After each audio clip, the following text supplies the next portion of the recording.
অত ভেবো না বাছা, মাথার ব্যায়ামও হবে যে। আচ্ছা মা, বাছা শব্দের ধাতু কি বলো দেখি? কি জানি বাপু, আমি অত শত বুঝি না। শোনো, বাছা শব্দের ধাতু হলো বৎস।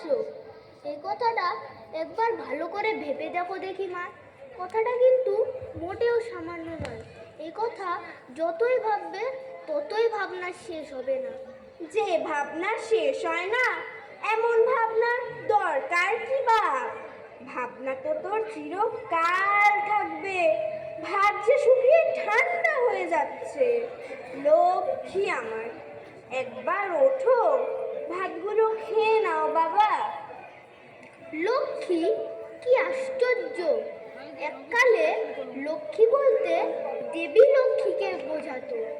পরে লক্ষ্মীর গুণ অনুসারে সুশীলা স্ত্রীলোককে লক্ষ্মী বলতো। কালক্রমে দেখো, পুরুষের প্রতিও লক্ষ্মী শব্দের প্রয়োগ হচ্ছে। দেখো, আস্তে আস্তে ভাষার কেমন পরিবর্তন হচ্ছে, ভাবলে আশ্চর্য হতে হবে। আমার আর কি কোনো ভাবনা নেই রে নরু? আচ্ছা, তুই তো এত ভাবিস, তুই বল দেখি, সামনের কাজ, সামনের ভাবনা ছেড়ে কি এইসব বাজে ভাবনা নিয়ে থাকা ভালো? সকল ভাবনারই তো সময় আছে। এ কথাটা মোটেই সামান্য, কথাটা খুবই গুরুতর মা। আমি হঠাৎ উত্তর দিতে পারবো না। আমি কিছুদিন ভেবে তারপর তোমাকে বলবো। আমি যে কথাই বলি, তোর ভাবনা তো কেবল তাতেই বেড়ে ওঠে, কিছুতেই আর কমে না। কাজ নেই বাপু, আমি বরং তোমার মাসিমাকে পাঠিয়ে দিই।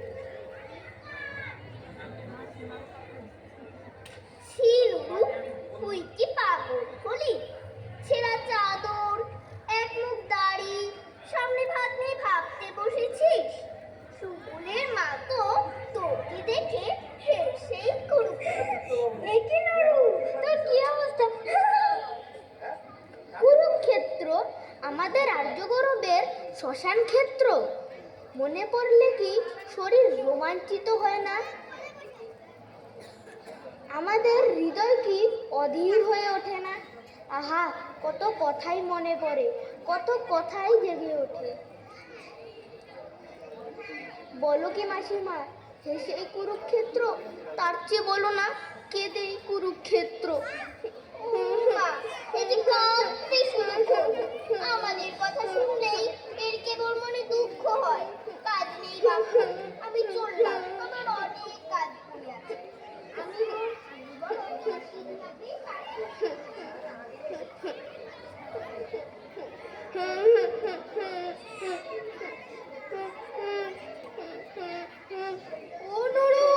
সূর্য যে অস্ত যায়। ছি দিদিমা, এটা যে তুমি ভুল কথা বললে। সূর্য তো অস্ত যায় না, পৃথিবীটাই তো উল্টে যায়। দাঁড়াও, আমি তোমায় বুঝিয়ে দিচ্ছি। একটা কি গোল জিনিস কোথাও নেই?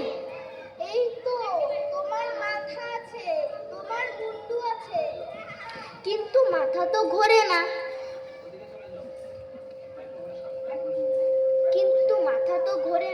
মাথা তো এক জায়গায় আটকে থাকে। তোমারই শুধু ঘোরে না, তোমার অবস্থা দেখে বাড়ির সবার মাথা ঘুরছে। নাও, তোমার আর বোঝাতে হবে না। এদিকে ঘর জুড়ে ঠান্ডা হয়ে গেল, মাছি ভন ভন করছে। ছি দিদিমা, এটা যে তুমি ভুল কথা বললে। মাছি তো ভন ভন করে না, মাছির ডানা থেকে এরকম শব্দ হয়। দাঁড়াও, আমি তোমায় প্রমাণ করে দিচ্ছি। আমি চললাম।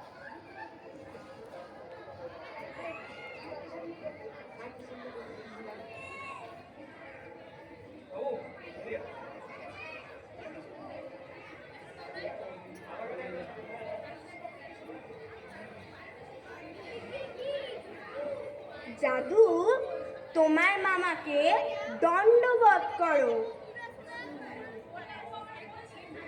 ছি মা, ওকে ভুল শেখিও না। ব্যাকরণ অনুসারে দণ্ডবোধ করা হতেই পারে না, দণ্ডবোধ হওয়া বলে। কেন কি এবার বুঝতে পারলে তো? কেননা দণ্ডবোধ মানে হলো। না বাবা, সে কথা আর একটু পরে বুঝিয়ে দিলেই হবে। এখন তোমার ভাগ্নেটিকে একটু আদর করো দেখি। আদর করব? আচ্ছা, এসো আদর করি। কি করে যে আদর আরম্ভ করি, দাঁড়াও একটু ভাবি। আদর করবে, তাতেও ভাবতে হবে নরু। ভাবতে হবে না মা? বলো কি, ছেলেবেলার আদরের উপর ছেলের সমস্ত ভবিষ্যৎ নির্ভর করছে। ছেলের এক একটা ঘটনার ছায়া অনেক বড় আকার ধারণ করে, তা কি জানো?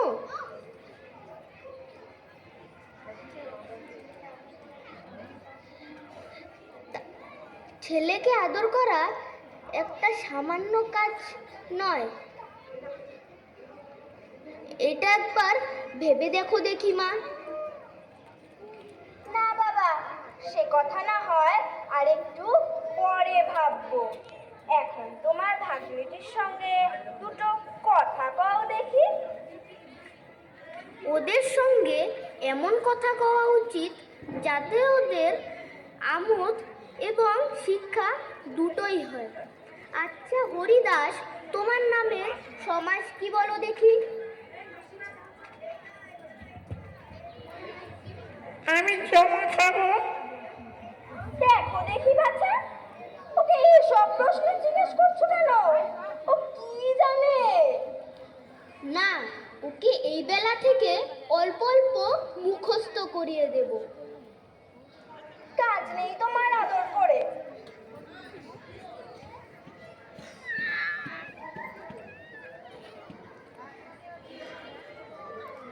বলি কি বাবা, তুই আমায় কাশি পাঠিয়ে দে, আমি কাশি চলে যাব। তা যাও না মা, তোমার ইচ্ছে হয়েছে, আমি বাধা দেব না। নরু আমার সব কথাতেই ভেবে অস্থির হয়ে পড়ে। আমার কাশি যাওয়ার ব্যাপারে তো ওকে একবারও ভাবতে হলো না। তাহলে তো আমাকে মাসে মাসে কিছু টাকার বন্দোবস্ত করে দিতে হবে। সত্যি বলছো নাকি? তাহলে তো আমাকে কিছুদিন ভাবতে হবে। টাকার ব্যাপার তো, আমি এক সপ্তাহ ভেবে তারপর তোমাকে বলবো। না বাবা, তোমাকে আর ভাবতে হবে না, কাজ নেই আমার কাশি দিয়ে। তুমি বরং বসে বসে ভাবো